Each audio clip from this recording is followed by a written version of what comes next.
Now let's be frank, this does not look like the most high-tech device at CES. A beautiful plank of wood. It is in fact an interactive plank. Let's touch it and get going.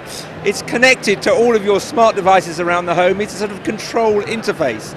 So we want to know what the weather is. Press on here. It gives us that. Let's go home again.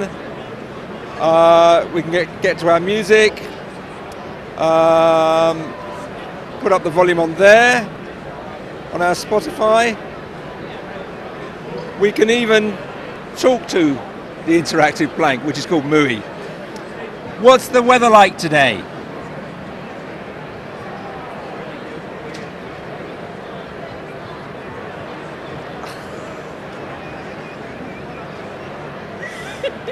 That's not working very well. What's the weather like today? Let's see what it tells. It's struggling a bit with the noise, but it's got it. Oh yeah, and we've got a weather forecast. So it's talking to the cloud. The plank is talking to the cloud. So quite an attractive interface for connecting to all the smart devices in your home. But will it really find a market?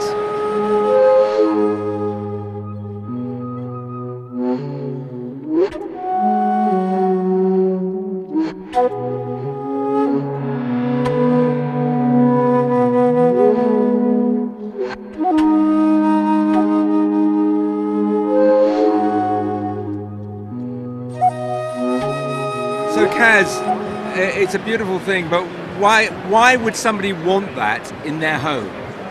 So human is designed to interact with nature.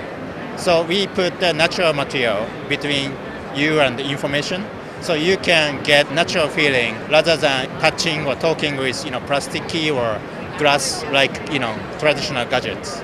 Now it's going to cost $699 in the United States. That's quite a high price for just an interface, isn't it?